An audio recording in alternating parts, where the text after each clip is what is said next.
Hey everyone, Dr. T here, and recently I had the pleasure of interviewing Gary, the founder and CEO of PupPilot. And AI is changing pet care. It's a tool. That's how we have to look at it. And it can help us veterinarians make smarter decisions. So today, let's talk about that with Gary Peters, the founder of PupPilot. How did all this get started? How did PupPilot Origin happen? So a little bit of that is my background, and then a little bit of that is my background with my wife. So I'll start with just mine. I started at Vanderbilt in applied mathematics. The joke I always tell people is I started there in the math department, and when I realized the computer math homework for me, that's when I started doing AI. So back in the day, artificial intelligence, even still to today, is basically doing, things like differential equations, partial differential equations, linear algebra, but with a computer. And there's specific types of equations that you're running. And so I always really, really liked math. And so it was kind of like a natural fit. And then when I realized I could do less work and still do math, that's when I found AI. After that, I worked at some companies doing natural language processing, which I thought was really, really interesting. And I was like, I really want to go do more of this. And that's when I went to Carnegie Mellon. I did my graduate work there, focusing in AI. I actually chose not to do my work on campus. They had an option to work at the NASA Research Park at Ames in the Bay Area. And so I came out here to do it, which was super cool, really great experience. While I was out here, I ended up winning some competitions, which then brought me over to Stanford. And then I joined like a applied AI research group over there. Kind of since then, I've been doing different startup stuff through the Stanford ecosystem. They have an entrepreneurship and residence type of program called StartX. This is my third company through StartX. Sorry, my dog is having a battle with himself in case you hear any yelping.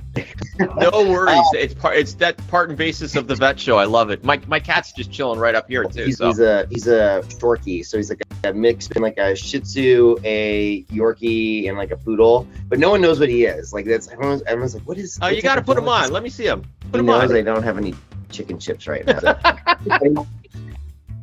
I could come here, but this is him. Oh my God, I love him. He's like, Dad, I love you. I really don't want to be here, but that's awesome. That's awesome. This is Finn. Aw. Hey, Finn. He comes with us to all the conventions. You'll see him if you come, but you'll have to. He is a little leery of the crowd. The crowd is a lot for him, so he'll be hiding. But he does like coming out for chicken chips. Somewhere between my last company and this company, I started dating and then marrying my now wife, Nora, who during that same time had gone to Davis and then University of Illinois for DVM, and then came back, and she worked in the ER to begin with, but it's like a hybrid ER general practice. And then she kind of worked her way towards what she enjoyed doing the most, which she really wanted to work kind of more in shelter medicine. She did a lot of the kind of like, I think the formal term is like the high output surgery, spay neuter specifically. Low cost spay neuter is considered what high output. Yep, exactly. She did that for a number of years. She also happened to have a background in software engineering, and her view is that she could do something about it, especially when she saw like things like ChatGPT come out. I was like, wow, this is like a really powerful tool. There's got to be something. I just always remember the story that she like would tell, where for whatever reason, the front office is always usually like a place where there's a lot of turnover, and then there would kind of be like shocking turnover, and there just wouldn't be anybody there that day. And so then all the nurses that would know her in the back, she's doing 40 plus surgeries a day, and all the nurses in the back would have to go up and like man the front office and the phones. And then there's no one in the back helping her. And it's just like, those were some of the worst, most stressful days. And it just is a lot. We live in this era where it's like, we can really make we call it like doctor centric and very medical centric, where it's like the goal for us is not just the AI running the front office, but the AI can really do a lot of just office tasks, inventory, or just managing like the logistics of like medications or marketing. Like a lot of these things which the office generally just doesn't have bandwidth to do, it can be guided by the AI. We think about it from that doctor like focal lens. Nora really loved when she was able to just focus on the surgery, but because of the ebbs and flows of the business of veterinary medicine, she ended up getting drawn into all sorts of things. She would get drawn into like client calls where people didn't want to pay for whatever reason, even though they were supposed to have paid. And I'm sure there's hundreds of stories that everyone can relate to on that front. But it's a lot of doctors join because they want to deal with medicine, and then they end up doing 100 other tasks. And our goal vision-wise is to be able to help kind of do a lot of the other stuff. So the doctor could really focus on doing what they really love, and also the rest of the staff as well. We don't really see, I would call it like, I think some people also kind of frame things from like an AI replacement. We see it as like an AI enablement is like the better phraseology, like is how we think about it, because we're slotting in for things where the AI does well. And then what we would want to be able to do is escalate, like delegate like humans when humans are going to do a lot better. And these are usually more emotionally driven conversations. You don't necessarily need to be on one for like scheduling a call next Tuesday for vaccines or something like that. That's an excellent explanation. I think that's so cool. These types of businesses are popping up left and right. So how did you separate yourself from your so-called competition out there? Well, I mean, we spent a decent amount of time exploring the space. So just from my past experience doing startups, there's a really common phrase, which is first time entrepreneurs find a good problem to solve, second time entrepreneurs find a good market. In my mind, there's a lot of really interesting problems to solve in veterinary medicine. And the first ones that we looked at, I think are really interesting problems, but they don't necessarily, veterinary medicine is not the market. The market is like how you can develop a business, as far as I'm concerned. And there's a lot of things in veterinary medicine that people can build and work on that don't necessarily make a good business. They could be really interesting projects or research, and that's what they end up becoming, but they're not necessarily set up to be a good business. So what I was interested in as an outsider is kind of looking at it a little bit more objectively, saying, all right, all these interesting things that Nora and the other doctors on our team, they were like, oh, we could do this, or this would be really interesting. And it's like, that is a really interesting problem and you can solve it, but it may not actually make a good business. And so what I was very interested in doing was finding something that would make a business, because in the society that we live in, which is, like it or not, if you will, capitalist driven, it's like the entity that is employing everybody has to be able to sustain itself. And I do see that from that lens, the most effective change that can be made is change kind of going with the current. If we can make a business that fills and satisfies itself as a business and is able to employ people that are looking to make that change, that gives us a platform to continue to make good change. And that's something I think a lot about, because, you know, from the other startups I've done, I'd solved really interesting problems. You know, like I could talk about how, you know, I worked on a specialty like algorithm that no one else could figure out, and that's great, but like it didn't necessarily make a business, which is why they sell. Some large company, I figured out their really hard problem, and so they'll buy it, but like it didn't necessarily make a business just in its own right. And so that's something that I've been very cognizant of. Oh, that's awesome. That's awesome. And what I'm laughing about is you actually hit I jokingly made this DNA chromosome of the genetic makeup of a vet, and one of them is high empathy gene, high introvert gene, and not great at business gene, right? Because the vets come up with these great, right? And so I was laughing when you say, oh, we should do this, we should do this. That's exactly vet thinking, is they want to sit there and solve the problem, but they're not great at the business aspect of it.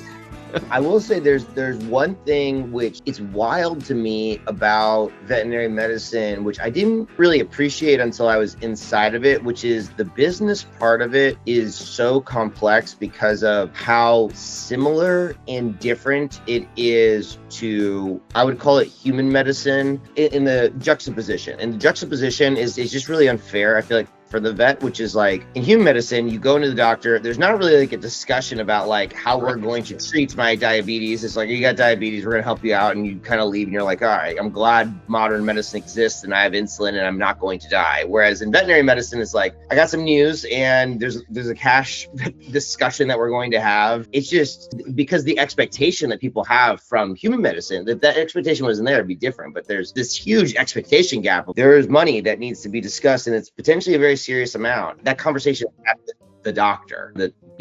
In real time too. It's not. It's not after the fact negotiating with insurance companies. No, absolutely. Yeah. Yeah, luckily, I should say, my past experience with pets prior, I was either with, call it my parents, and or my pet did not have such a serious malady where I was thinking, oh, there's a very large lump sum that I have to deal with. The reason I highlight that is just that singular element can just be so representative of how these businesses are so different. Because of that, it ripples into everything. You can't ignore that. And I think that that's something that there's a lot of companies that we're aware of that do, they work in human medicine, then they sell to vet med. And I think Nora said like the phrase is, that's the joke of like why everything in vet med is broken is because it was built for somebody else. That's like such a, like when you take those pieces all together, it's like, it makes it, to me, it's like, oh yeah, that's why you have this weird, obvious mismatch across all these different, it's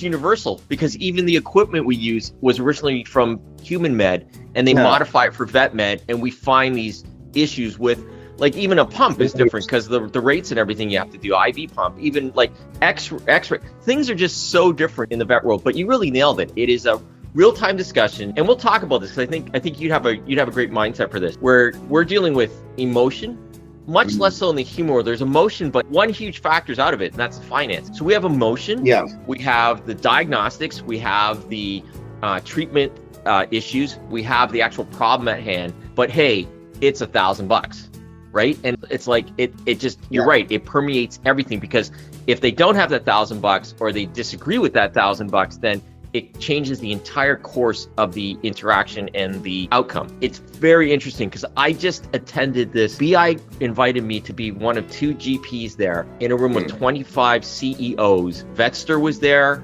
Chewy was there, BI, Heartland Vet Group was there, Walmart was there, and it was a discussion of how can we make vet med better. And there was a disconnect from their thought processes to what happens in the GP room. I was able to actually express what happens in the GP room, and I was able to express the whole concept of, we kind of work in what we call silos, where we're all in our own entity, and we have to find a way to bridge those silos to bring these together.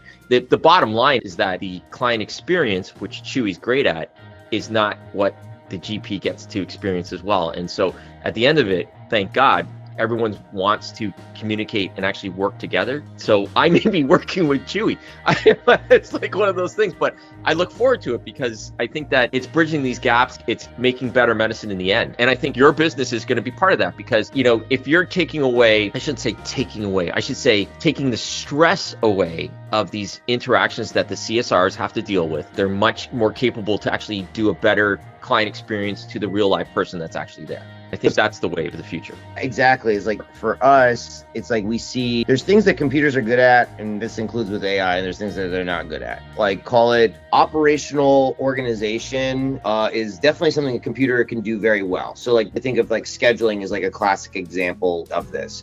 But like handling emotionally complex conversations, what I would like to do, as soon as that's detected, effectively forward it to a human immediately, because that is not where its strengths are really ever going to be. So that's what I was saying is, like, for us, like when we think about the CSRs inside of the clinic, I think that the skill set, just to help enable like what I would think of like mindset wise about how we think about it and how I think other clinics would think about this, is that like the value add would become less of a jack of all trades, and the value add is going to be people with like incredibly high like emotional EQ. Because when the AI can handle a lot more of just like general logistics, and it's also going to handle a lot of compliance, which I know a lot of people are very concerned about, but like that could basically be done on autopilot with the AI up front collecting the right information, getting the right consent, etc. But like the things that is not doing well is handling emotionally difficult conversations, and it's not going to do that well anytime soon. And so then it becomes an outsized resource to have someone on your team that's good at handling that stuff, which is where you want, like when we think about like inserting the human experience, because I think that comes up a lot of like, oh, I want it to be a good experience, so it must be a human experience. It's kind of like if I book a reservation at a restaurant, I don't need to talk to the staff to like get my 7 p.m. reservation for it to be a good experience. I just need to book at 7 p.m. to get the good experience. But when I get there and I need to feel something, let's have like a entertained experience, or like, like if that's what you're doing at a restaurant, you're looking for entertainment, but like it's done at person level, right? Like there's things the computer should do, there's things that it shouldn't do. And I think that delegation is super important, like making sure that it's not trying to be an omnibus, right? So, well, also along those lines, I think one of the hardest things that we have to do is forward booking. Because like the most common answer we get is, oh, let me check my schedule. But AI won't care about that. AI will continue and get that appointment booked, right? As a human who has high empathy is going to go, oh, that's okay. You right? And then we lose that thing. And I think that that's a powerful thing, is to actually separate that. And you're right. I mean, the best CSRs I've ever had have huge empathy. But then that's huge stress when they're dealing with the little stupid things like forward booking and everything like that, right? And I think if we can take that away and have them have that conversation of end of life discussion, when do you want to deal with this? And I'm so sorry, and have that post conversation with them when we actually perform that. I think that's huge. It's huge, and they'll be less stressed and better able equipped to have those decisions. And then, my other guys, for callbacks and stuff like that, for routine callbacks, if AI is taking care of that, that is 5 to 50 minutes, right? That we have, that we can spend more time with a client in the building. Exactly. And so I think this is actually looked at very interestingly from like a statistical lens. So we recently gave a talk at Cornell just on some of at the Savvy convention related to some of the statistics that we have related to this. So the top 3 reasons that people call in are bucket into 3 things. One is FAQs, then scheduling, and then prescription. And when we talk about prescription, it's usually related to refills, just to be specific. So when we're talking about FAQs, this could be like, when's the clinic open, and or like questions about basically just general practice types of questions. It could also be questions that are related to the treatment plan. And to be clear, the AI is not diagnosing or assessing or creating a treatment plan. It's looking at the treatment plan from the medical record and saying, you're prescribed NexGard, it's once a day. And then they'd say, how do I administer it? That type of stuff. So that's FAQs. Scheduling is self-explanatory. And the medication is predominantly refill. And it's a triaging logic of like, do I need to book you again? Or did the doctor say you could get refilled, right? All that being said, that's about like 80% of all phone calls. All phone calls fall into those 3 very admin, logistical focused buckets. And then the rest of the 20% of those calls, I mean, there are like emergencies, urgent is a huge chunk of that. And then it kind of tails end out to a number of different things, including things like end of life calls. And our view is that if some of the busiest clinics that we work with are getting a call like a minute, like very literally, like they said that and I didn't really believe them. And then they get a call per minute. And I was like, wow, this is insane. But, there's an urgency that the staff has where they're having this very heavy conversation with a client about an end of life conversation, and they're feeling rushed off the phone because they've gotten 20 other phone calls in, which all happen to be scheduling or logistics oriented. They don't know, right? It's just a ringing phone. And so when the AI is able to handle the bulk of the busy work, you all could really focus on the quality work that needs to be done and really should be done by the human and makes a huge impact. And then same even on the outbound level, like when we call out checking in post-op, right? We call post-op or calling about heartworms or vaccines, or it has been a while since Fluffy's been in, they should come in. The AI does like a preliminary check, right? It's like for post-op, we can ask specific questions. For the general stuff, we can do kind of more general checks. To call everybody that's come in recently is a pretty big task, easily an hour to a day.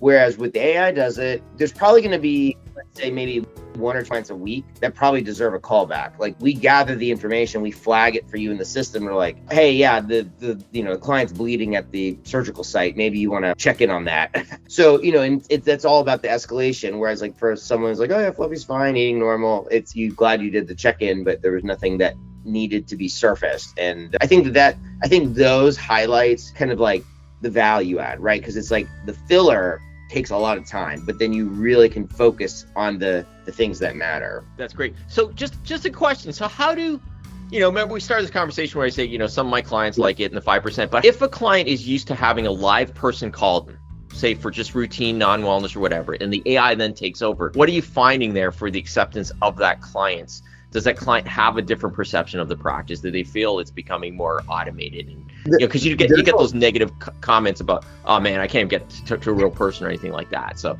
what's your thoughts on that? We actually, this goes back to kind of the initial measurements that we've done, which is when we recorded all the calls and did the sentiment analysis to begin with. It may sound strange, but you have more clients with positive sentiment when the AI is flipped on than when you don't. And the reason why is because you're basically getting more of the phone calls. This is just something that the clinic, the data is just not right there in front of them, right? Because they know they're missing phone calls when they just have a voicemail system, right? That's why they look for an AI system that can help. But the amounts of phone calls that are being missed is a lot higher. And like to give like a really simple example, I'm training for some events, like endurance style events, and I tweaked my leg. And so I just called the closest PT and I was like, hey, I need to come in, my knee's acting up. Well, I just got the voicemail. So I just picked up the phone and just called the next PT, and they picked up. And so I booked with them. Another PT called me back then later, and I was like, sorry, I already booked. And it's not you just kind of go on to the next, and but that positive experience happens with the person that picks up the phone, right? Whereas a lot of those missed calls, they don't necessarily come back, is the short answer, right? And so it's like coverage needs to be the baseline. That's the way we think about it, is that the thing that we're providing the clinic, which would normally be very expensive, is 24/7 coverage. Even when you are staffed during the day, staff gets busy and phone calls go miss, and that's the primary value prop, is just that coverage. Yeah, and let's talk about that. So I don't know if I talked to Matt about this, that my cost for having and to be full, I want to be fully transparent to my viewing audiences. I have a true live virtual receptionist, and I had a true live after hours care, which would triage and schedule and everything like that. But the cost is, your cost for your product is probably 10 times less than what I'm currently paying. And when you have to look at the aspects of that, that's freaking huge, because that difference in price to me is honestly someone's salary. So it allows you to have another team member to increase your customer service. It could be a giant piece of equipment that you're leasing that would, again, increase the medical components, or anything else. I mean, if you want to be a little selfish about that, then that's your bottom line, right? So, I think that's one big thing. But how do you justify that cost? It's because it's because of human labor versus not? Or how do you justify that price range? Or did you put a lot of thought into making something much more palatable to the standard GP owner? So we think about things more in terms of what I would call the bundle. And that's our ultimate goal. Our ultimate goal is really to be a full bundled service for the vet clinic. And it's also, we're building for vet clinics. And I think those two pieces make this very important. One, there's a lot of other products that sell into a lot of other industries, and those industries have different price points, and then they just bring them over into vet med. And then it's out of market for a lot of vets, is the short answer. Purpose building for vet, one, it allows the product to be built in a way that's a lot easier. So to give example, inevitably, if you sell to vets and dentists and chiropractors and 12 other industries, you are cutting all of their products short to go for breadth. And so what you're kind of banking on is that everyone will kind of pay the higher price for the core functionality, and you're not going to be able to offer more advanced functionality, which is good and bad in that they can build a bigger market. That's what their goal is. That's why they're doing that. So they could go pitch typically a VC that they have this big market where they cut across everybody and they could sell them to everybody. They usually comes with a higher price point and less product. Whereas for us, because we focus just on the vet space, instead of building this big horizontal thing, we just build depth. So we get to offer a lot more service, and then we get to price it for the vet and for the vet market. And there's also different requirements too. It's to be frank, is there's other industries which have a lot more moving parts that require a lot more expense. So for example, a lot of those companies that sell to dental and chiro and et cetera, they have insurance functionality and they just flip it off for the vet, but they still charge you like you're using it, right? That's where a lot of that's coming from. Yeah. And then the other piece of this is going back to the bundle. We see this as kind of a first step. You talk to average vet clinic, I mean, they've strung together 12 different softwares. Yeah. It's a nightmare, and then they all have to integrate, and then that's a whole nother problem. So 2 or 3 things that we'll be coming out with soon is we have this whole kind of compliance package that we're going to be managing stuff through, which includes we can build and run your website for you, your email for you. It'll all just be included in the kind of price. And then we'll also be shipping out physical phones so that you can have your phone and you can just buy the telecom service through us. You don't have to buy a separate telecom service. You don't have to have a separate site manager. You don't have to have a separate DNS or email manager. We'll just be managing all of those different services for you. So it'll be one nice kind of bundle. And that's where we're kind of going direction wise for context. So let's go to crystal ball. It's 5 years from now. Where do you see PupPilot's relationship with the vet space?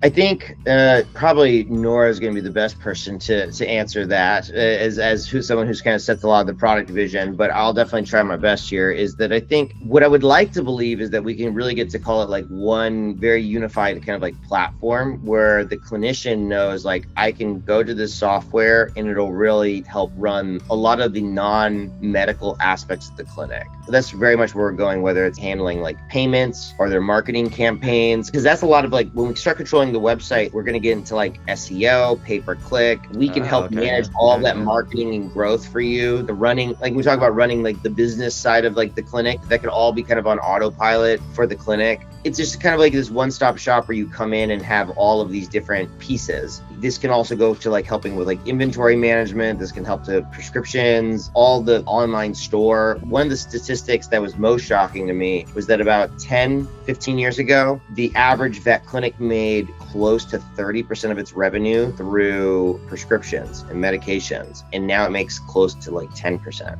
And so a lot of this just comes down to the user experience, which is someone calls in and they're looking almost for like that, call it Amazon on-demand service.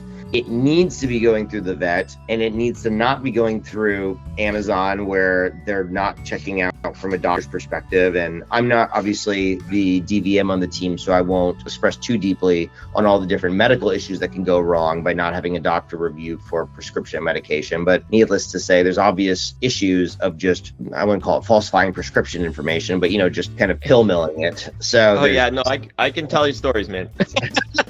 Yeah. And so it's, we're very pro the vet being involved. And I think the way the vet keeps the business is by providing that top tier kind of like Amazon style service that people expect. And I don't mean someone calls in, we just ship them the medication. It's you call in and follows the policy that needs to take place. If they're already pre-approved, we could ship something if something took place. If they're not pre-approved for like additional medication and they need to get booked so that you can check something out. And I mean, like even big picture, some of the stuff that we had talked about was like how much more when AI is more involved in the logistics, does that actually enable a future which is a bit more mobile for some of those elements? What I mean by that is like think almost like mobile diagnostic, where it's like, like in order for Fluffy to get another prescription, she needs blood work. Like we can send someone out to get the blood work, that type of thing. We've actually talked to early partners about what some of that would look like, where it's like AI can do the logistics of scheduling someone to go out, draw the blood, and then the doctor's still able to review the chart, that type of thing. That's super cool. After this call, I wouldn't mind I just talked to a very young entrepreneur. I think that you would be a great mentor to them. I'm going to connect you with her because she's just starting out in the field and is just bushy-eyed, but there's an naivety there. Yeah, but there's a naivety there that I think you could definitely bring some mentorship to her. This has been phenomenal, and I love the fact, I think it hasn't been openly stated blatantly, is that you are actually making a product specific for the vet world. I think that has to be really strong, because I agree with you. I think when you do that, it just makes everything functionality wise so much better for the vet world, and I think that's really cool. Yeah, so I wish you the best on the success rate here. I will keep you privately posted about how things are going here. I think that was the biggest concern with my team was losing that human phone call, but they love the fact that they're not answering the phone as much. Let me tell you that much. Yeah. They love that. And then I love the fact that it's visibly less stressful. We can put more energy into the actual real-time interactions we're having with clients and move forward from there. But I'm deeply curious and excited about all the different aspects of what's going to happen here with your business. Thank you so much. And I love being on to be able to talk about that. I was going to mention one more thing just for sure that may be interested. One of the groups that we're partnered with out here is called Stanford HAI. And so it's like the Human-Centered AI Institute at Stanford. And one of the things that they do, and what I think that this can really be impactful for, is kind of like the mission of One Health. And I know that a lot of vets are very interested in kind of that cross-section between human medicine, vet medicine, and life medicine. And one of the reasons that they were interested in working with us was because inevitably there's a lot of veterinary data that's available. There's not the HIPAA requirements. The policies around around sharing that for things like cancer research. For context of like who HAI is it's some of the leading AI research in human medicine comes from this organization. Wow. This is stuff that's like identify cancers or novel drugs discoveries, and it's just a really cool organization that does a lot of really great work, but the focus of it is highly interdisciplinary. That's what its main focus is it really tries to act as a liaison, not just amongst Stanford faculty and researchers, but kind of like the broader community as well, where it pulls in, you can describe as like unique data sets or unique kind of nodes in the kind of graph that it's building. And so they were really excited about,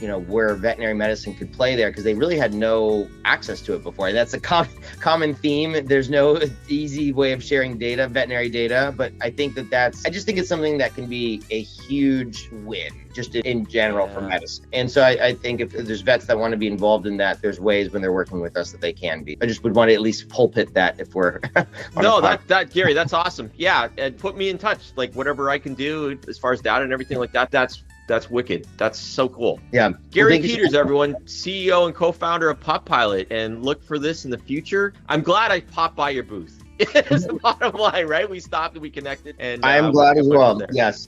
Okay, Gary, you have a great day, and thanks for being on the show. And remember, everyone, love your pet like they love you unconditionally. Have a great day. Stay tuned. There's more to come right here on the Collaborative Vet Podcast with me, your host, Michael Dr. T. Tequila.